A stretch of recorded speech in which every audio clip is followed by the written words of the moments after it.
Good morning and Jai Hind students. This is the facilitator Shabnam Ara. Today I have the history of Old English in nutshell, and in next video we will study in detail about English literature.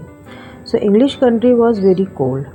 उसके बिल्कुल नीचे France वगैरह से कुछ Germanic tribes travel करते करते England के southern boundaries में आके बस गई थी। वो बेसिकली 3 ट्राइब्स थी। They were Angles, they were Saxons and the third tribe was they were Jutes.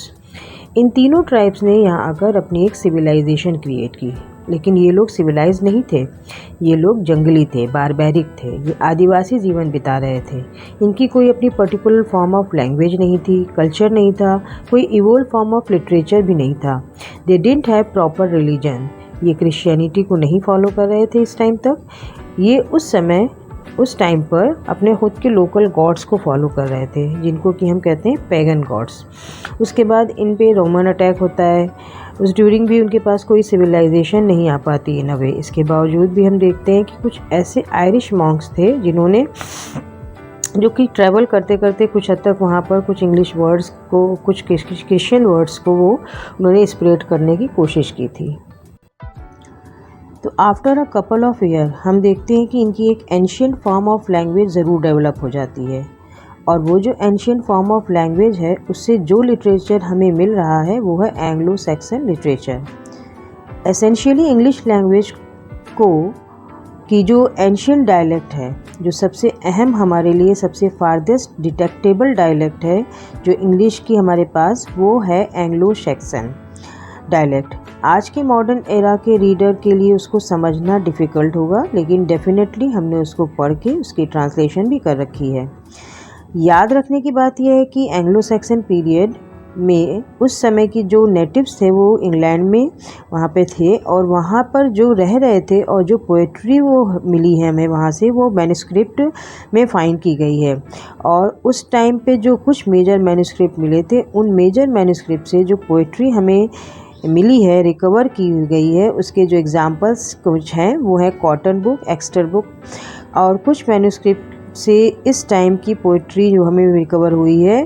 ये बहुत सारी 16th और 17th सेंचुरी में एक स्कॉलर की लाइब्रेरी में आग लग गई थी जहाँ ये मैन्युस्क्रिप्ट स्टोर थे।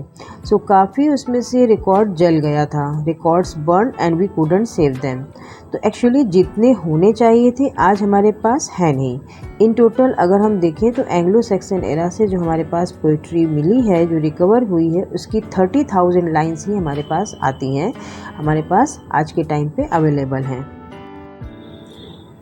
उस टाइम की पोइट्री में जो एक एस्पेक्ट है जो बहुत इम्पॉर्टेंट था उस टाइम की पोइट्री में, वो था उस टाइम में एलिट्रेटिव वर्ड्स का यूज़ किया जाता था। एलिट्रेशन क्या होता है? The repetitive consonant sound in a line is called alliteration. तो उस टाइम पे जो पोइट्री थी उसमें एलिट्रेशन का यूज़ बहुत ज़्यादा होता था, क्योंकि उस टाइम पे जो लोकल बार्ड होते थे, बार्ड्स कौन थे? They were the royal poets and royal singers. तो वे कोर्ट से कोर्ट ट्रैवल करके किंग्स या क्वीन को अपनी पोइट्री, अपना गाना सुनाते थे फॉर एंटरटेनमेंट। तो होता क्या था कि अगर उन्हें कोई कहानी सुनानी है इन अ पोइटिकल फॉर्म और उनके बोलने का तरीका इफ़ेक्टिव नहीं है, अट्रैक्टिव नहीं है, इम्पैक्टफुल नहीं है, तो लोग उनको सुनते नहीं थे। इसलिए उन्होंने एलिट्रेटिव वर्ड्स का यूज़ किया। बेसिकली 2 ही तरीके की पोइट्री हमें इस एरा में मिलती है, जनरली हेरोइक या रिलीजियस। हेरोइक में सबसे इम्पॉर्टेंट एग्जाम्पल हमारे पास है बियोवुल्फ का। बियोवुल्फ, इसके भी कई पार्ट्स रहे होंगे, एक एक्सटेंसिव वर्जन इसका रहा होगा। हम ऐसा एज्यूम करते हैं, शायद बर्न हो गया हो, लेकिन जो आज हमारे पास है वो वर्जन भी काफ़ी कंप्लीट वर्जन है। इसके अलावा जो रिलीजियस पोएम लिखी जा रही थी, जैसे कि कैडमैन हिम्स, कैडमैन ने गॉड की ग्रेस में, गॉड की मर्सी में, गॉड को प्रेज करने के लिए जो भी कुछ लिखा वो काफ़ी प्रोडक्टिव वर्क है इस एरा का, एंग्लो सैक्सन एरा का, और काफ़ी इम्पॉर्टेंट प्रोडक्शन है। इसके अलावा बीड ने लिखा था ecclesiastical history of English people and the great chronicle. Ecclesiastical history of English में बीड ने इंग्लिश लोगों की जो डिस्टेंट है, जो उसके बारे में उसको ट्रेस किया था। इसके अलावा उन्होंने लिखा है द ग्रेट क्रॉनिकल।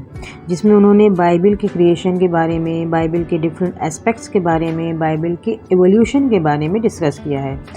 तो यह है एंग्लो सैक्सन एरा की एक ब्रीफ स्टडी।